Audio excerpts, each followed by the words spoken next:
7 दिन पहले हरियाणा के यमुनानगर के एक सुनसान इलाके में एक सिर कटी न्यूड लड़की की लाश मिली थी। लाश ने जिस मर्डर मिस्ट्री को जन्म दिया था, आखिरकार उससे पर्दा उठ चुका है।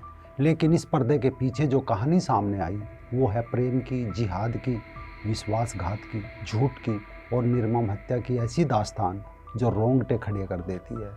7 दिसंबर की सुबह यमुनानगर के खेतों के बीच काम करने आए मजदूरों की चीखों से आसपास का इलाका दहल गया था। वहाँ एक लड़की की निर्वस्त्र लाश पड़ी थी जिसका सर गायब था। पुलिस ने जब मौके का मुआयना किया तो पाया कि लाश की पहचान खत्म करने की पूरी कोशिश की गई थी। कपड़े गायब थे, शरीर पर कोई गहना नहीं था और सिर काटकर अलग थलग कर दिया गया था। हरियाणा पुलिस की स्पेशल टीम ने जांच शुरू की। CCTV footage, mobile tower location और गुप्तचर सूचनाओं के आधार पर धीरे धीरे पहेली के टुकड़े जुड़ने लगे और अंततः सामने आया एक ऐसा नाम जिसने सबको हैरान कर दिया। बिलाल, एक 27 साल का युवक जिसकी अपने घर में निकाह की तैयारी चल रही थी। नमस्कार दोस्तों, मैं राजीव चौधरी। जिस महिला की लाश मिली उसका नाम उमा था। उसकी कहानी 15 साल पहले शुरू होती है जब उसके परिवार ने उसकी शादी एक अच्छे परिवार में तय की थी।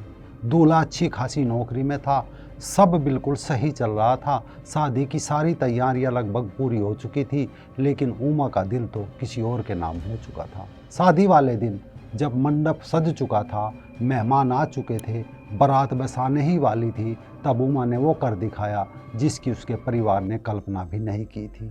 वो मंडप से भाग गई, अपना सब कुछ छोड़कर, समाज की नज़रों में परिवार की इज्जत को डुबोकर। उसने अपने परिवार से रिश्ता तोड़ लिया। वो कहाँ रहने लगी, उसका पति कौन था, क्या करता था, ना कभी उमा ने अपने परिवार को बताया और न कभी परिवार ने जानना चाहा। शर्म के मारे परिवार ने खुद को मानो मौन कर लिया था। उमा ने जोनी से शादी की थी और सहारनपुर के रमजानपुरा गांव में रहने लगी थी। शादी के 2 साल बाद उसे एक बेटा पैदा हुआ जो अब 13 साल का है। जब उमा की शादी को 13 साल बीत गए तो उमा को बिलाल ने देखा। बिलाल उस पर मोहित हो गया।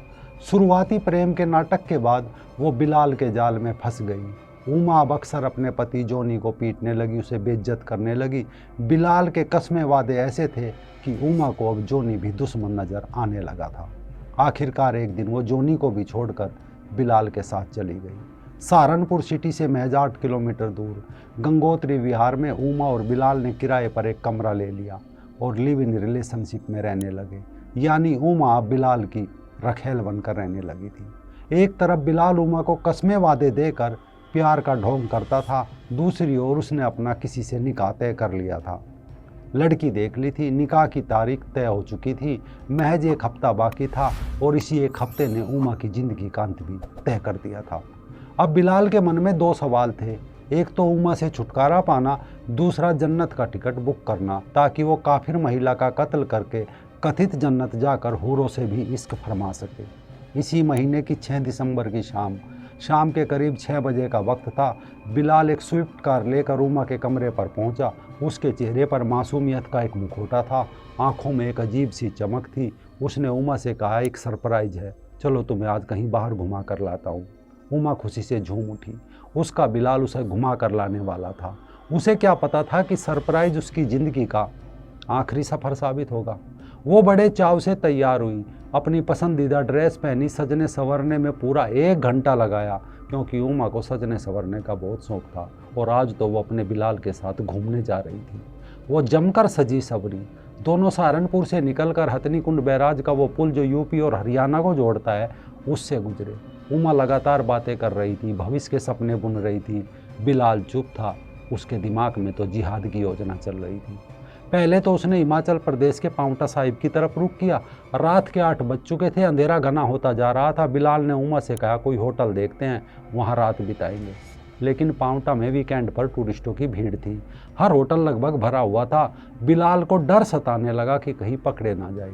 अचानक उसने अपना प्लान बदल दिया, चलो जंगल की तरफ चलते हैं, उधर भी बहुत अच्छे अच्छे होटल हैं। उमा बिना किसी शक के राजी हो गई। उसे क्या पता था कि ये जंगल उसकी ज़िंदगी का आखिरी सफ़र को या आखिरी पड़ाव साबित होगा।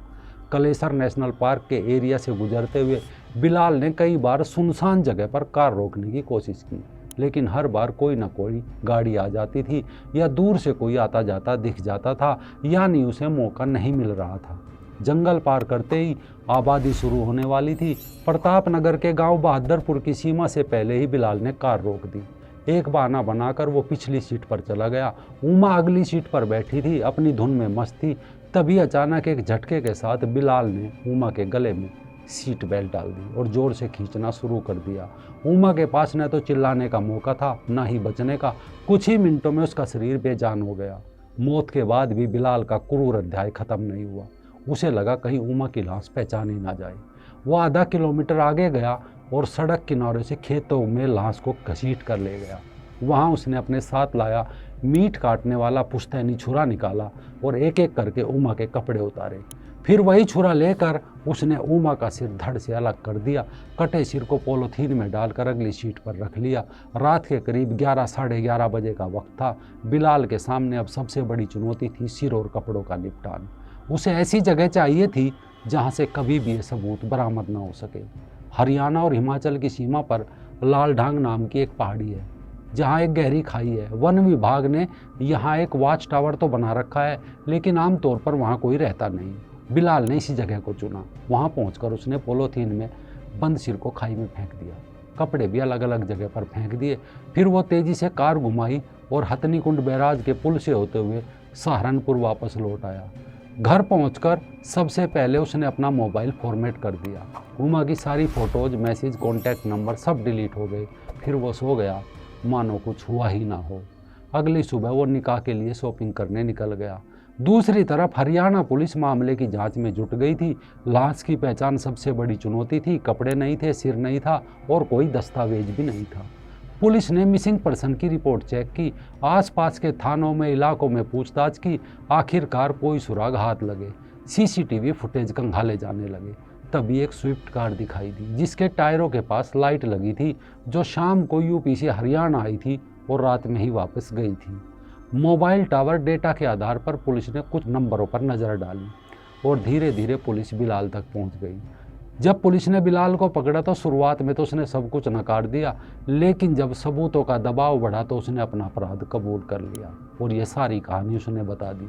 14 दिसंबर को बिलाल की निशानदेही पर पुलिस ने लाल ढांग की खाई से उमा का सिर बरामद किया। हालांकि हत्या का वह छुरा अभी तक बरामद नहीं हुआ, जिसकी वजह से पुलिस बिलाल को रिमांड पर ले चुकी है। लाश की शिनाख्त न होने पर सेवा समिति ने बगैर सिर के अज्ञात मानकर पश्चिमी यमुना नहर के पास शमशान घाट पर उमा का अंतिम संस्कार कर दिया। अब पुलिस के पास केवल उसका सर बचा है। ढेर सारे सवाल है। आखिर क्या उमा इसकी हकदार थी, जो हर रोज़ इतनी घटनाओं से गूंजते चैनल, और घटनाओं के बाद भी उसे बिलाल में कौन सा प्रेम नजर आया था।